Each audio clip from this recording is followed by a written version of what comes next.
안녕하십니까 재림 성도 여러분. 이제 다니엘 교과 세 번째 시간 장으로는 다니엘 2장을 함께 살펴보도록 하겠습니다. 촬영 장소가 조금 바뀌었죠. 겨울방학이 돼서 제가 출석하는 우리 동정원 앞에 둔내 교회에서 촬영하고 있습니다. 다니엘 2장은 우리 재림 성도들이 아마도 가장 많이 듣고 또 가장 익숙히 아는 내용입니다. 그래서 반복되는 내용은 가능하면 생략하고 조금 중요하고 집중적으로 살펴봐야 할 내용들을 안내해드리는 또 해설해드리는 그런 시간으로 보내겠습니다. 느부갓네살이 다스린 지 2년이 되는 해에 느부갓네살이 꿈을 꾸고 그로 말미암아 마음이 번민하여 잠을 이루지 못한지라.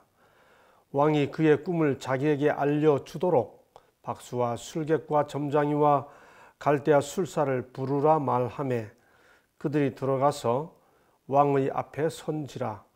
왕이 그들에게 이르되 내가 꿈을 꾸고 그 꿈을 알고자 하여 마음이 번민하도다 하니. 첫 주에 말씀드린 대로 이번 교과의 특징은 열세 안식일 동안 다니엘 매 장을 한 안식일마다 공부해 가기 때문에 또 그 매 장의 진행에 따라 또 한 주를 공부하기 때문에 매일매일의 소재를 구태여 짚어드리지 않고 그 장 전체를 살펴보도록 하겠습니다. 자, 다니엘 2장은 느부갓네살이 다스린 지 2년이 되는 해에 꿈을 꾸었습니다. 이 2년이라는 문제를 잠깐 살펴보아야 합니다. 두 번째는 사실 다니엘 2장의 그 신상 내용 하나하나를 이해하는 것만큼 중요한 것은 다니엘 2장에서 처음으로 세계 역사에 관한 예언이 주어지는데 왜 하나님께서 이 꿈을 통해 주어지는 세계 역사에 관한 예언의 이상을 다니엘에게 안 주시고 왕에게 주셨는가라고 하는 문제입니다. 글쎄요, 제가 여러 서적들을 찾아봤지만 다니엘과 관련된 여러 책자들을 읽어보았지만 이 문제를 설명해 준 자료는 제가 찾은 한 아직까지 직접 찾아보지는 못했습니다. 근데 저는 개인적으로 다니엘 2장의 내용 하나하나를 아는 것만큼 중요한 것은 왜 하나님께서 그 첫 번째 이상을 다니엘서에 나온 많은 이상들이 있지 않습니까? 7장에도 나오고 8장에도 나오고 또 10장, 12장에도 나오고 이상이 나오는데 왜 그 첫 번째 이상을 다니엘에게 주지 않으시고 왕에게 주셨는가라고 하는 겁니다. 그리고 왕이 그 꿈을 꾼 다음에 이상을 받은 다음에 또 이상을 잊어버렸습니다. 주신 분이 하나님이시니까 잊어버리게 하신 분도 하나님이시겠죠. 왜 하나님은 왕에게 꿈을 주시고 또 잊어버리게 하셔서 그 인상만 남은 채 굉장한 호기심을 갖도록 하셨는가? 이 문제부터 사실 풀어 나가야 합니다. 이건 대단히 중요한 겁니다. 이걸 이해해야 다니엘 1장에서 주께서 1장 2절에서 말씀드렸죠. 주께서 하나님의 전기구 얼마를 넘기심에 하나님께서 전체적인 역사를 주관하시는 그 하나님의 주권적 역사 속에서 이 일도 이루어졌기 때문에 이것부터 이해하고 넘어가야 하는 것이죠. 자, 느부갓네살이 다스린 지 2년이 된 해에 그야말로 꿈을 꾸었습니다. 조금 전에 읽었던 말씀대로 전에 한글 개역으로 읽으면 마음이 번민하여 잠을 이루지 못한지라. 왕이 침상에 나아가서 장래 일을 생각할 때에 왕도 장래 일을 생각했습니다. 그런다고 하나님께서 주시는 계시가 뭐 장래 일을 생각한다고 주어지는 것은 아니죠. 나중에 다니엘이 등장해서 해석해 줄 때 하나님께서 주시고 라고 설명해 주죠. 자, 왕이 꿈을 꾸고 잊어버렸습니다. 자, 그 전에 자, 먼저 느부갓네살이 왕이 된 지 2년에 했습니다. 요거 잠깐 풀고 넘어가야 하는 이유는 다니엘 1장 15절 또 18절 때문입니다. 자, 느부갓네살이 올라와서 주기년에 예루살렘을 침공하고 3년 동안 길렀습니다. 자, 그런데 3년을 길렀는데 그 다음 장인 2장에서 느부갓네살 2년에라고 했잖아요. 그렇죠? 그러니까 어떻게 3년 동안 벌써 포로 잡아와 가지고 2년이 지난 3년 동안 길렀는데 그 다음에 다시 2년이 되냐라고 하는 의문이 떠오를 수 있죠. 제가 그 제 일과 설명할 때 말씀드린 것처럼 어떤 왕이 될 때 그 해를 첫 해라 하지 않습니다. 주기년이라 한다 그랬죠. 그러므로 사실 느부갓네살이 다니엘 1장 1절에서 예루살렘을 침공했을 때는 그 당시는 왕이 아니었습니다. 왕자였어요. 아버지가 죽고 난 다음에 느부갓네살이 왕이 됩니다만 그 해는 왕의 첫 해예요. 그런데 유대인들은 날짜를 계산할 때 그 해가 온근해가 아니더라도 여하튼 시작되면 포함을 시킵니다. 이걸 포함식 계산법이라고 이야기를 해요. 예를 들어 예수님께서 금요일 날 오후 늦게 돌아가셨지만 금요일 지나고 토요일 지나고 또 일요일 아침에 부활하셨잖아요. 그러나 항상 말씀하실 때는 3일 이렇게 이야기합니다. 금요일도 포함시키고 일요일도 포함시키는 거예요. 그래서 주기년이 포함됐습니다. 그 다음에 1년, 2년 했으니까 3년, 기간은 3년 동안이 되죠. 그러나 연도 계산으로 하면 제2년이 되는 겁니다. 그래서 이건 아무런 충돌이 없어요. 이상하다. 3년 동안 길더라 그랬는데 왜 그 다음이 2년이 되지? 이런 계산법 때문에 그렇게 되는 거죠. 자, 아까 말씀드린 대로 왜 하나님께서 첫 이상을 주시면서 다니엘에게 직접 주지 아니하시고 이방 왕에게 주시고 잊어버리게 하신 다음에 그로 하여금 극도의 호기심을 갖게 하여 꿈과 해석을 알고 싶도록 만들어 주셨을까? 왜 그랬을까요? 이거 이해하셔야 됩니다. 이게 사실 굉장히 중요합니다. 여러분 한번 생각해 보세요. 왜 그랬을까? 만약에 하나님께서 처음부터 이 중요한 이상을 다니엘에게 주시면 다니엘이 그 이상을 받은 다음에 과연 왕에게 아니 제국 전체 백성들에게 이 이야기를 할 수 있을까요? 물론 다니엘이 선발되어 특별한 교육을 받고 있습니다만 이 꿈의 내용이 뭡니까? 이 꿈의 내용이 우리는 이미 다 들어서 알고 있는 것처럼 머리만큼이에요. 그리고 마침내는 산에서 떠낸 돌이, 뜨인 돌이 이 신상을 다 부숩니다. 그러므로 그 내용의 마지막 핵심적인 결론은 뭐예요? 바벨론이 멸망당한다는 겁니다. 바벨론도 없어진다는 겁니다. 여러분, 다니엘이 비록 선발되어 특별 교육을 받고 있는 입장이지만은 이 꿈을 다니엘에게 하나님께서 주셨다면 다니엘이 그 꿈을 발설하는 순간 뭐가 되나요? 역적이 되지요. 역적이 되지요. 하나님께서 왜 이 꿈을 느부갓네살 왕에게 주실 수밖에 없으실까? 제국의 통치자입니다. 왜 잊어버리게 하셨을까요?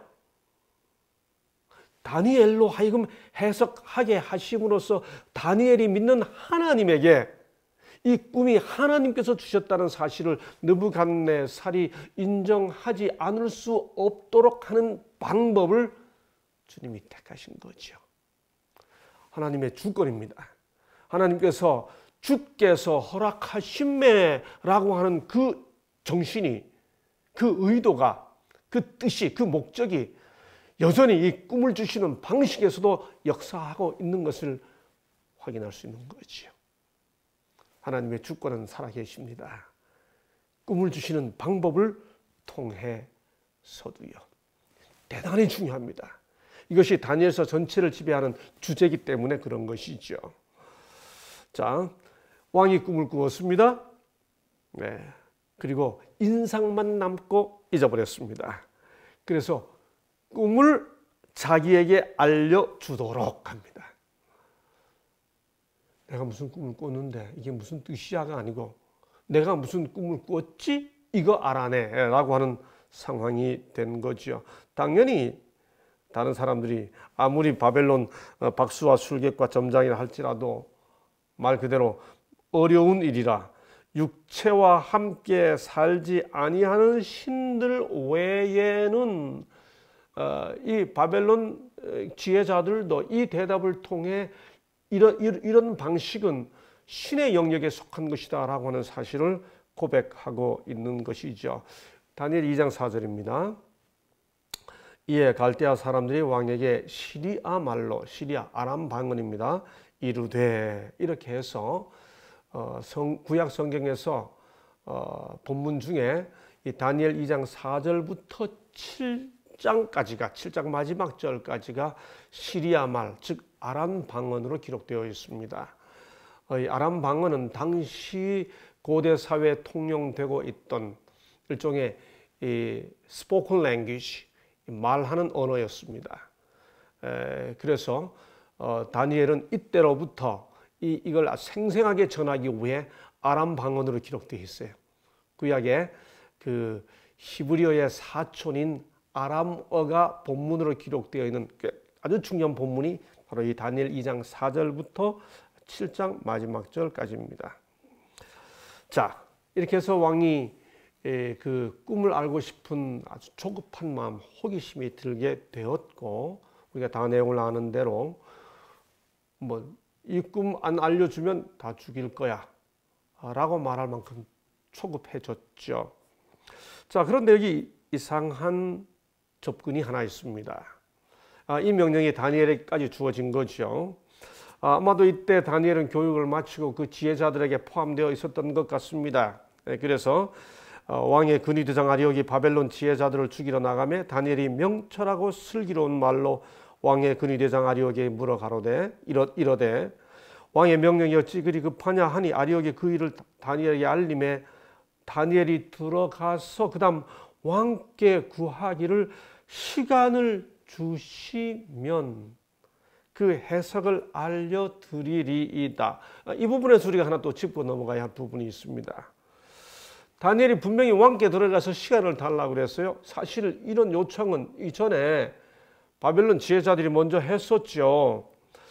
그때 8절에 보면 왕은 화를 냈습니다. 너희들 지금 시간 얻으려고 그러지, 시간을 지연하려고 하지, 그리고 오히려 안 알아내면 다 죽이라고 했던 그 왕이 왜 다니엘이 들어와서 시간을 주시면이라고 하는 그 다니엘의 요청은 왜 들어줬을까요? 왜 그랬을까요? 다니엘이 이미 그 1장에서 경험을 통해 1장 제일 마지막에 와서 다니엘이 10배나 뛰어나다는 사실을 알았기 때문일까요? 그랬을 수 있을 겁니다. 그러나 본문을 자세히 읽어보면 사실은 그것보다는 더 중요한 이유가 있었습니다. 왕은 지금 여하튼 꿈을 알고 싶은 거예요. 자기가 꾼 꿈의 내용을 알고 싶은 겁니다. 그런데 박사들은 계속해서 뭘 요구했을까요? 꿈을 말해 주세요. 그러면 우리가 해석해 드리겠나이다. 이렇게 말했었죠. 왕은 뭘 알고 싶은데, 꿈을 알고 싶은데, 박사들이 요구한 것은 뭐라고 요구했어요? 꿈을 말해 주세요. 그러면 해석해 드릴게요. 아니라니까. 내가 알고 싶은 건 꿈이라니까. 그런데 여러분 본문을 잘 읽어보세요. 다니엘은 뭘 요구했나요? 꿈을 알려주시면 해석해 주겠습니다. 이렇게 말하지 않죠. 뭐라고 말해요? 시간을 주시면 이라고 말합니다. 그러니까 시간을 주시면 해석을 알려드리겠다. 그러니까 다니엘은 꿈을 알려달라는 말을 안 하죠. 그러니까 당연히 이미 그 다니엘이 지혜로웠다는 사실도 알고 있는 왕으로서는 꿈을 알려달라는 말을 하지 않고 꿈을 요구하지 않는 다니엘에게 그 꿈이 다니엘에게 알려줄 수 있다고 하는 사실을 믿을 수 있게 된 것이죠. 예, 그래서 다니엘은 왕에게 허락을 받는 겁니다. 우리가 다 아는 내용대로 돌아가서 친구들과 함께 기도하죠. 알기 위해 다니엘이 기도하는 이 모습을 통해 이 일은 바벨론 지혜자들의 말과 같이 신의 영역에 속했다라고 하는 사실을 인정하고 있는 것이죠. 이에 이 은밀한 것이 밤의 환상으로 다니엘에게 나타나 보임에, 이 말을 통해서 우리는 뭘 알 수 있나요? 느부갓네살에게 주어진 그 꿈이 느부갓네살이 스스로 꾼 꿈이 아니라고 하는 사실을 알 수 있는 거지요. 하나님께서 보여주셨고 잊어버리게 하셨고 같은 내용의 꿈을 하나님이 다니엘에게 보여주시는 거죠. 환상으로, 이상으로 다니엘에게 나타나 보임에, 이 꿈을 전적으로, 이 꿈이 주어지고 잊어버리게 하는 이 모든 과정이 전적으로 하나님의 주권적 섭리에 의해 진행되고 있음을 이 말을 통해 확실히 알 수 있는 것이죠. 그래서 다니엘도 자기가 꿈을 꾸었다고 생각하지 않기 때문에 다니엘이 하늘에 계신 하나님을 찬송하니라. 꿈이 주어지고 잊어버려지게 하시고 또 다니엘에게 주어지고 하는 이 방식 자체가 하나님의 주권을 의미해 주는 대단히 중요한 의미를 가지고 있는 것입니다. 예, 다니엘이 이 꿈을 받은 다음에 이렇게 말하죠. 영원부터 영원까지 하나님의 이름을 찬송할 것은, 하나님의 이름은 하나님의 존재를 나타내고 그분의 성품을 나타내지요. 그분 자신을 나타냅니다. 지혜와 능력이 그에게 있음이로다. 그는 때와 계절을 바꾸시며, 이 말 좀 잘 기억해 주시기 바랍니다. 때와 계절을 바꾸시며, 때에 대한 주권이 하나님께 있다는 겁니다. 다니엘은 이상을 받은 다음에 뭐라고 하나님을 찬송해요? 하나님은 때와 계절, 즉 시간을 주장하고 계십니다. 여러분, 우리는 다니엘서를 열면 연대 도표 많이 공부하죠. 한때, 두때, 반때, 1260일, 2300주야. 예, 중요합니다. 그런데 그것의 의미부터 우리가 이해해야 되는 거죠. 왜 그게 주어지나요? 때와 계절을 바꾸시며 시간의 주권자 하나님. 다니엘서의 주제는 하나님의 주권이에요. 패배의 상황에서도 하나님께서 역사를 쥐고 계신다고 하는 사실을 강조해 주는 거죠. 그 사실을 이해한 다니엘은 그래서 느부갓네살 왕에 주어진 이상을 받은 다음에 때와 계절을 바꾸시며 이 사실을 먼저 이야기합니다. 왕들을 폐하시고 왕들을 세우시고 지혜자에게 지혜를 주시고 총명한 자에게 지혜를 주시고 깊고 은밀한 일을 나타내시고 이렇게 합니다. 그 내용들이 이제 계속해서 이어지고 있습니다. 그래서 내가 주께 감사하고 주를 찬양하나이다. 그 주께서 왕의 그 일을 내게 보이셨나이다. 하나님의 철저한 주권적 섭리를 이해한 다니엘은 이 찬양을 드린 다음에 하나님께 그 내용을 왕에게 가서 전하게 되는 것이죠. 드디어 다니엘이 왕 앞에 섰습니다. 왕이 다니엘에게 이르되 내가 꾼 꿈과 그 해석을, 다니엘이 앞에 나왔을 때 왕이 굉장히 궁금했을 겁니다. 내게 알게 하겠느냐? 오직 은밀한 것을 나타내실 자는 하늘에 계신 하나님이시라. 자, 그런 다음에 다니엘이 말하기를 그가 느부갓네살 왕에게 후일에 될 일, 성경이 해석한다고 그러잖아요. 왕이 꾼 꿈이 그저 왕 개인에 관한 일이라든지 그 다음에 왕의 그 어떤 현재에 관한 일이라든지 그런 게 아니고 후일에 될 일, 본문 자체를 통해 그 꿈의 내용이 소위 예언이라고 하는 사실을 언급해주고 있는 것이죠. 왕이여, 왕이 침상에서 장래 일을 생각하실 때 은밀한 것을 나타내시니가 장래 일을, 여기 재밌죠? 느부갓네살 왕이 장래 일을 생각했기 때문에 당신이 장래 일 생각했다고, 당신이 그 꿈 꾼 거 아니야. 그래, 당신이 장래일에 대한 관심이 있었던 거 좋은 일이야. 그런데 당신이 관심 있는 그 일마저도 누가 보여주셔? 은밀한 것을 나타내시는 이가 장래일을 왕에게 알게 하셨사오며, 굉장히 미묘하죠, 표현이. 예, 왕에게 뭔가 왕의 그 관심사에 대해서 칭송하는 듯 하면서 그 왕의 관심사에 대한 근원이 하나님께 있다는 사실을 이렇게 표현하고 있는 아주 지혜로운 언급을 우리가 알 수 있지 않습니까? 당신이 그 일을 생각했기 때문에 하나님께서 그 일을 당신에게 알게 해주신 거야 라고 하는 방식으로 언급하고 있는 거지요. 다시 45절에 보면 하나님이 장래 일을 왕께 알게 하신 것이라 이렇게 말해주고 있습니다. 역시 하나님의 주권을, 하나님께서 이 모든 일을 쥐고 계심을 다니엘은 분명하게 말해주고 있습니다. 여러분, 우리가 다니엘 2장 공부할 때 금은동철 이거 외우고 연대 외우고 그 다음에 뭐 그 하나하나 이렇게 암기하는 것 뭐 그 다 의미 있어요. 그런데 본문 자체가 뭘 강조하려고 하고 있는가? 다니엘이 이걸 설명해 주면서 다니엘은 어디에 꽂혀 있었는가? 다니엘의 관심사가 뭔가? 우리 그걸 확실히 이해해야 됩니다. 다니엘이 시종 말하고자 하는 것은 이건 다 하나님께서 이렇게 하시는 거야. 하나님께서 이렇게 하셔.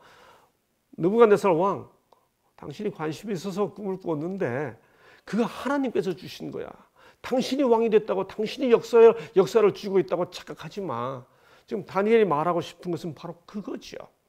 우리도 다니엘서 2장을 읽으면서 바로 그것을 깨달아야 되고 그걸 이해해야 하는 것입니다.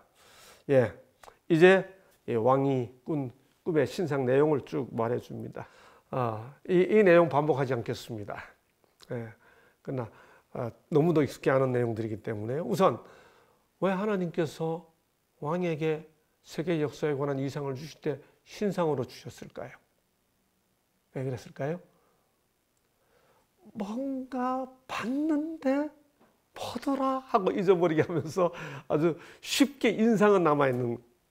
근데 왜 신상으로 주셨을까요? 예, 왕에게 너무 익숙한 거기 때문에 그렇죠. 예, 왕이 늘 보던 거기 때문에 그렇죠. 여기서 우리는 뭘 배울 수 있나요? 하나님께서 왕에게 예언을 주시기 때문에 왕이 익숙한 것을 통해 주시는 거죠. 눈높이 하시는 하나님. 자, 이 신상에는 세 가지 특징이 있죠. 첫째는 뭘로 시작하나요? 머리가 금으로 시작하죠. 두 번째는 뭐죠? 와이 또 그렇게 설명하셨습니다만 자꾸만 가치가 저하되죠. 금, 은, 동, 철 이렇게 저하되죠.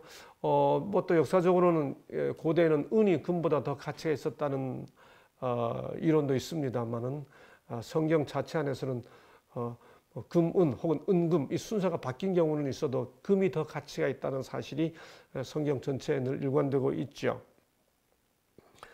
가치가 점점 떨어집니다. 세 번째는 뭐죠? 무게가 점점 떨어집니다. 예, 이 금속들은 다 나름대로 쓰임새가 있었는데요. 뭐 화폐 기능도 있고 도구와 무기로도 쓰이고 또 기록하는 데도 쓰입니다만은 이게 금은이라고 하는 단어를 성경에서 찾아보면 가장 많이 쓰인 게 뭐죠? 우상을 제작하는데 재료로 많이 쓰였습니다. 예, 네, 그래서 이게 이런 금속들 자체가 상도 신상이지만은 그 재료 전체가 다 뭘 나타내 주나요? 가장 강조되는 것은 그야말로 우상입니다. 예. 여기 특별히 마태복음 6장 24절에 보면 금이라고 하는 것이 만약에 화폐 기능을 한다면 너희가 하나님과 재물을 겸하여 섬길 수 없느니라. 또 호세아 8장 4절에 은금으로 자기를 위하여 우상을 만들었나니, 또 사사기 17장 4절에 보면 은장색, 은 가지고 우상을 만들었잖아요. 또 디모데후서 4장 14절에 보면 구리 장색, 또 빌립보 3장 19절에 보면 배는 먹기만 하는 걸 좋아하는 사람들에게 너희들의 신은 배요, 이렇게 말합니다. 예, 이렇게 해서 이 금속들이 다 이게 우상을 제작하는 데 많이 사용되었습니다. 신상을 보여주는 거죠. 그리고 이게 마침내 돌에 의해, 가장 가치가 적은 돌에 의해 깨어지죠. 의미 있죠. 자, 이런 모습을 통해서도 여전히 참 하나님을 소개하려고 하는 그 의도가 여기에 다 담겨 있음을 확인하게 됩니다. 네, 금, 은, 동, 철, 철과 진흙. 이것이 어느 나라를 의미하는지 605년부터 539년, 539년부터 331년, 331년부터 168년, 168년부터 AD 476년. 우리 젊은이들은 이런 연대, 젊을 때 한 해라도 젊을 때 연대 외워두세요. 그런데 이런 연대, 우리 교우님들은 이런 연대 외우다가 하나님께서 이 신상의 꿈을 주신 목적과 의도를 잊어버리시면 안 됩니다. 자, 네, 이렇게 무게가치가 점점 떨어지죠. 불안정하죠. 인간 나라는 근본적으로 불안정하다라고 하는 의미입니다. 자, 이렇게 해석을 해준 다음에 다니엘이 말합니다. 이 꿈이 이러한즉 내가 이제 그 해석을 왕 앞에 진술하리이다. 왕이여, 왕은 열왕의 왕이시라. 여러분, 이 열왕의 왕, 이게 뭐예요? King of Kings, 왕중왕 그 뜻입니다. 극존칭어입니다. 여러분, 근데 잘 보세요. 왕중왕은 누구에게만 해당되나요? 우리가 흔히 Lord of Lords, 주의 주, 만주의 주, 왕중왕, 우리가 또 주님을 향해 말할 때 하잖아요. 근데 이 열왕의 왕이라는 표현이 느부갓네살 왕에게 주어졌는데, 그 왕에게 그렇게 극존칭어를 쓴 다음에 뭐라고 말하나 보세요. 하늘의 하나님이 나라와 권세와 능력과 영광. 여러분, 여기 나라, 권세, 능력, 영광 이 단어를 보니까 제일 많이 떠오르는 표현이 뭐예요?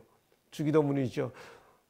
주기도문이죠. 제일 마지막에 대개 그의 원하, 그의 권세, 그의 능과 영원히 할 때 그 주기도문의 제일 끝에 표현 아닙니까? 그렇죠?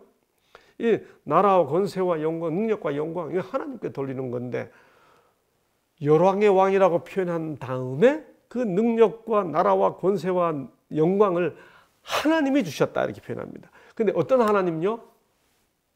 하늘의 하나님. 여러분, 우리는 당연하게 하늘의 하나님이라고 표현하는데, 성경에서 하나님에 대한 어떤 호칭은 특별한 상황과 특별한 시대에 따라 구분되어 나타나요. 이 하늘의 하나님이라는 표현은 이스라엘 백성들이 포로, 예루살렘 성전에 의해 포로기 이후에 가장 많이 부르던 호칭입니다. 왜 그럴까요? 그 전까지는 하나님은 어디에 계셨어요? 성전에 계셨습니다. 근데 성전이 어떻게 됐어요? 무너졌죠. 성전이 회파되었죠. 성전이 회파된 이후 시대에 백성들이 신앙을 고백할 때 하나님을 뭐라 부를까요? 성전에 계신 하나님이 아니고 하늘에 계신 하나님, 이렇게 부르겠죠. 예, 특별히 에스라, 느헤미야에 보면 그런 호칭들이 나타납니다. 포로 신앙 시대의 고백이에요. 지금 다니엘은 당신이 성전 회파하고 왔지, 예루살렘 성전 회파에서 당신이 예루살렘의 하나님을 다 말둑 신을 섬기는 신앙으로 이겼다고 생각했지. 그래서 당신이 왕중왕이 됐다고 생각하지. 맞아, 당신은 열왕의 왕이야. 그런데 당신이 성전을 회파한 그 하나님은 지금 여전히 하늘에 계셔. 그 하늘의 하나님이 나라와 권세와 능력과 영광을 왕에게 주셨어. 이 표현에도 굉장한 의미가 담겨 있는 겁니다. 포로 시대에 자기가 왕이 됐다고, 열왕의 왕이 됐다고 생각하는 그 느부갓네살 왕에게 하나님의 주권을 확실하게 증거하고 있는 표현인 거죠. 해석을 시작하기 전에 이 서론에서 다니엘은 이 사실을 왕에게 깨우쳐주고 있는 것입니다. 우리도 이걸 이해해야 되는 것이죠. 예, 왕은 곧 금물이니이다 생략합니다. 바벨론은 금이었죠. 왕의 후에 왕만 못한 다른 왕국이, 여기 왕은 곧 금머리니이다 라고 해가지고 이 금머리가 왕 느부갓네살 왕 개인을 가리키는 게 아니죠. 왕이 지금 앞에 있기 때문에 고대 국가에서는 왕이 곧 나라였습니다. 짐은 곧 나라였습니다. 그러니까 이 바벨론은 곧 금머리다 라고 말하지 않고 왕은 곧 금머리니다, 당연히 그렇게 말해야 됩니다. 그것은 나라를 가리킨다는, 곧 이어서 왕만 못한 다른 왕국, 다른 나라, 이렇게 표현한 것을 통해서 알 수 있죠. 은, 메데바사, 그 다음 놋, 셋째로 또 놋 같은 나라가 일어나서 온 나라를 다스린다. 이 표현 기억해 주시기 바랍니다. 셋째 나라는 온 나라를 다스린다는 표현이 강조되어 있습니다. 그 다음 넷째는 쇠같, 전에는 철이라고 표현되어 있었죠. 개역 한글에는 쇠같이, 쇠 아주 강조된 게 쇠입니다. 다니엘 2장에서 쇠가 강조된 것처럼 다니엘 7장에서 그 넷째 짐승이 쇠, 또 철이 강조되어 있죠. 기억해 주십시오. 그 다음 철과 진흙이죠. 여기 진흙 기억해 주십시오. 왜냐하면 성경에서 진흙이 나오면 이 진흙은 창조주 앞에 서 있는 인간적 연약함을 굉장히 강조하는 표현입니다. 예컨대 이사야 64장 8절에 우리는 진흙이요 주는 토기장이시니, 예레미야 18장 6절에 보면 이스라엘 족속아 진흙이 토기장의 손에 있음 같이 라고 말합니다. 예, 이게 굉장히 중요합니다. 다니엘 7장하고 연결되거든요. 지금은 기억만 해 주시기 바랍니다. 예, 그 다음 이 설명하기를 그들을 피차 섞일 것이나 합하지 아니함이, 이 표현 잘 이해해야 됩니다. 섞일 것이나 합하지 아니함. 섞인다는 말은 왕족 결혼입니다. 이 결혼을 의미해요. 합하지 아니함. 그러니까 이 말을 여러 혈족 간의 결혼 같은 것을 통해 서로 교류가 아주 강화될 것이나 합하지 아니함. 무슨 말이에요? 한 나라가 되지 아니함. 이 열 나라는 꼭 텐이 아닙니다. 여러 나라입니다. 그 유럽 대륙의 그 여러 나라들, 금은 동철로 이어진 바벨론, 메데바사, 페르시아, 그리스, 로마, 또 로마의 나라들이 나뉘어진 그 여러 나라들이 서로 섞일 것이나 합하지 아니함. 교류는 점점 더 뜨거워지더라도 한 나라가 되지 아니함. United States of Europe 이 되면 한 나라가 되는, 합하는 거죠.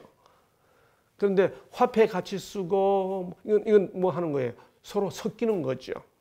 예, 그래서 군사적 힘이나 정치적 지배를 통한 일치적 연합은 있을 수 있지만 유기적 영합, 한 나라가 되는 것은 불가능한, 이것이 다니엘 2장의 이야기입니다. 예, 그래서 나라들이 막 서로 이렇게 섞이는 걸 보면서 이상하다, 예언이 틀려지나, 아니에요. 그건 오히려 섞이는 것에 대한 예언이 성취되어 가고 있는 겁니다. 절대로 한 나라는 안 된다. 이제 그걸 말하는 거죠. 자, 이제 이 예언은 그 정점을 향해 달려갑니다. 또 왕이 보셨는데 마침내 손을 대지 아니하고 닦아낸 돌이 이게 이 개역 개정이 우리 교우님들을 오해하지 않도록 만들어준 좋은 번역입니다. 전에 여기 뭐라고 되어 있었는가 하면 손을 대지 아니하고 뜨인 돌 이렇게 됐어요. 우리 많은 교우님들이 이 뜨인 돌을 이렇게 떠냈다 하는 그 떠낸 게 아니고 공중에서 뜬 이렇게 이해하고 있는 분들이 많이 계신 것을 제가 봤습니다. 손을 대지 아니하고 뜨인, 사람의 손이 안 닿고 공중에서 뜬 돌이 이렇게 이해하는데 이게 그 뜻이 아니고요. 이 번역처럼 손대지 않고 이렇게 깎아낸 돌, 이렇게 떠낸 돌, 그 뜻입니다. 그게 형상을 치되 다 쳐서 산산조각이 됐다. 여기 손을 대지 아니하고 뜨인 돌, 즉 깎아낸 돌 했습니다. 산에서 사람 손이 안 대고 떠졌어요. 근데 이 산이 뭔지를 다니엘이 뒤에서 해석하면서 이렇게 말하죠. 그 산이 45절에 보면, 45절입니다. 손을 대지 아니하고 산에서 깎아낸 돌, 이렇게 말합니다. 그죠? 산에서 깎아낸 돌이, 새와 놋과 그냥 깎아낸 놋이 아니고 산에서 깎아냈습니다. 요 산에서 깎아냈다. 요 산이 무슨 산이냐? 여러분, 제가 한국에서 일어난 이 신흥 종교 운동 하시는 분들이 이거 해석할 때마다 이거 굉장히 강조하면서 산에서 이렇게 한다. 여러분 이걸 기억하십시오. 이렇게 경주에 계시던 분들은 토함산이 막 하고 또 한때 이 강원도의 중심으로 산에다 이 산이 보통 산이 아닙니다. 이렇게 하고 한자 풀이하면서 사람 인자에다 매산자를 써서 사람이 산에 있으면 신선선자가 됩니다. 사람은 산에 살아야 됩니다. 뭐 이제 이렇게까지 해석하는 걸 제가 들어본 적이 있습니다. 여러분 다 그저 웃으라고 하는 소리다 그렇게 생각하시고 넘어가시면 됩니다. 성경은 성경으로 풀어야 되는 거죠. 이 산이 뭘까요? 여하튼 돌입니다. 이 사람의 손으로 하지 아니하고 다니엘의 해석을 따라 산에서 깎아낸 돌. 이걸 44절이 설명했죠. 이 왕들의 시대에 하늘의 하나님께서 한 왕국을 세우실 터인데 우리가 너무 잘 알고 있는 것처럼 돌입니다. 가치로 보면 금, 은, 동, 철하고 철과 지능을 지나 돌 되니까 얼마나 가치가 떨어졌나요? 근데 이 돌은 그냥 돌이 아니지요. 베드로전서 2장 4절 사람들에게는 거부당했으나 하나님께 선정받은 돌. 그 다음 뭐라고 그랬죠? 보배로운 산돌. 여러분 보배로운 돌을 두 글자로 줄이면 뭐예요? 보석이죠. 거기다가 산돌이니까 생보석입니다. 근데 이게 사람들에게는 버림을 받았습니다. 예, 가치를 알아보지 못하는 거죠. 사람에게는 거부당했으나 하나님께는 선정받은 보배로운 산돌이신 예수. 다음에 이사야 28장 16절에 내가 한 돌을 어디에다 뒀어요? 시온에 두었습니다. 무슨 산일까요? 시온산이겠죠. 예수께서 이 땅에 오셨다가 시온산에 오셨다. 시온산에서 사람의 손으로 하지 아니하고 이렇게 깎아내듯이 승천하셨죠. 예수 그리스도의 재림을 예언하고 있는 구약의 표현으로 메시아적 예언입니다. 다니엘이 나에 관하여 기록한 바라고 말할 수 있는 정확한 메시아적 예언인 거죠. 예, 너희를 떠나 하늘로 들려 올라가신 이 동일한 예수께서는 너희가 그분께서 하늘로 들어가심을 본 그대로 오시리라. 이 다니엘 2장의 예언이 금은동철로 이어지는 그 나라들에 대한 예언이 성취되었다는 역사적 사실을 근거로 우리는 다니엘 2장에 남겨진 이 하나의 예언도 분명하게 이루어질 것을 확률의 근거에서도 아주 합리적 추론의 근거에서도 그 연속성의 근거에서도 확실하게 이해하고 믿을 수 있는 것이죠. 예, 다니엘 2장은 인간 나라는 하나님 나라로 완성된다고 하는 절대로 인간 나라가 안전한 영원한 나라를 제공해 주지 못하고 사람의 손으로 하지 아니하고 뜨여진 돌, 즉 승천하신 예수께서 이루시는 나라로 이 역사가 이어진다고 하는 아주 확실한 교훈을 다니엘 2장이 주고 있는 것이죠. 예, 이 돌이 이렇게 다가올 것입니다. 연합해서 제공해 준 자료입니다. 예수의 재림을 우리는 다니엘 2장에서 그래서 기다리게 되죠. 이 모든 설명을 들은 느부갓네살이 어떻게 했습니까? 46절 이에 느부갓네살 왕이 엎드려 다니엘에게 절하고 명하여 예물과 향품을 그에게 주게 하니라. 이 부분 우리 함께 공부해야 될 내용이죠. 이상하다. 다니엘에게 느부갓네살 왕이 절했네. 엄청난 변화입니다. 있을 수도 없는 일입니다. 열왕의 왕이라고 했던 느부갓네살이 지금 다니엘에게 엎드려 절했습니다. 그런데 다니엘이 이 절을 받았을까요? 그렇죠? 왕이 절했다는 것도 엄청나게 놀랍지만 다니엘이 이 느부갓네살의 경배에 어떤 반응을 보였을지도 우리가 살펴봐야 되는 거죠. 여기 아람어 스가드라고 하는 이 단어는 실제로 경배를 의미합니다. 왕이 이미 얼굴을 바닥에 대고 있었기 때문에 그 단순하게 허리를 숙이는 것 이상을 의미합니다. 실제로 이 스가드라고 하는 단어는 다니엘 3장에서 금신상 경배, 다음 주에 공부하게 되는 금신상 경배에 그대로 사용된 단어입니다. 그러니까 단지 허리만 숙인 거 아니에요. 실제로 경배한 겁니다. 다니엘이 이 경배를 받았을까요? 사도행전 10장 25절로 26절에 보면 베드로가 고넬료를 경배하려고 할 때 하지 마라, 나도 사람이라 그랬죠. 사도행전 14장 11절 18절에 보면 루스드라 사람들이 바울과 바나바를 허메와 스스라고 그러고 경배하려고 그럴 때 거절했죠. 요한계시록 19장 10절과 22장 9절에 보면 천사도 요한이 경배하려고 할 때 거절했죠. 그러므로 하나님의 백성들이 경배받는 것을 받아들이지 않았을 것임에 틀림없습니다. 그러므로 다니엘도 왕의 경배를 자기가 경배받는 것을 허용하지는 않았을 것입니다. 그러므로 제롬은 이렇게 해석했습니다. 느부갓네살은 다니엘을 경배한 것이 아니라 다니엘을 통해 하나님을 경배했다. 예, 알렉산더 대왕이 유대인 대제사장 앞에 허리를 굽혔습니다. 그러자 그 장군이 대왕이 왜 그렇게 했냐고 묻습니다. 그때 알렉산더가 한 유명한 대답이죠.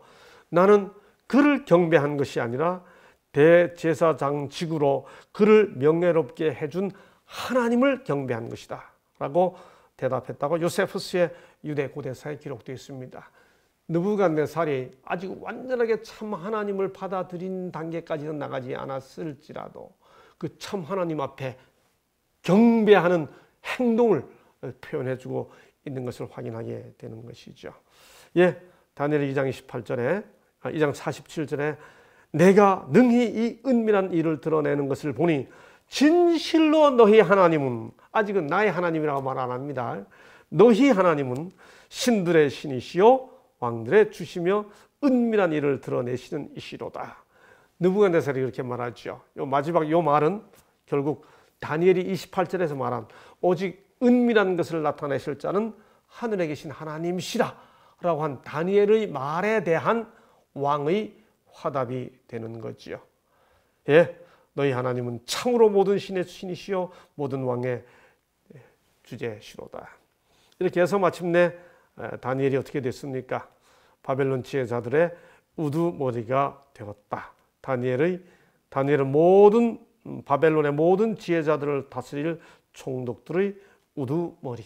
4장 9절에 마술사들의 우두머리, 5장 11절에 또 우두머리가 되었다. 자, 여기서 또 하나 생각할 게 있습니다.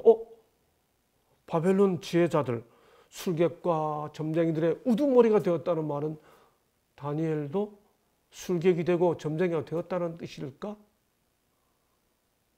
그들의 우두머리가 됐으니까요. 아니지요, 당연히.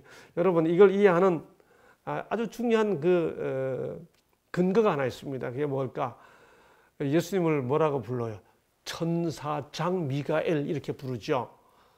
여러분, 그때 미가엘을 천사장이라고 예수님의 다른 호칭인 천사장 미가엘이라고 표현할 때 예수께서 천사가 되었다는 뜻이 아니잖아요. 그때 장 할 때 archangel 할 때 그 arch라는 말은 지배자, 지도자, 통치하는 자 그런 뜻이 있습니다.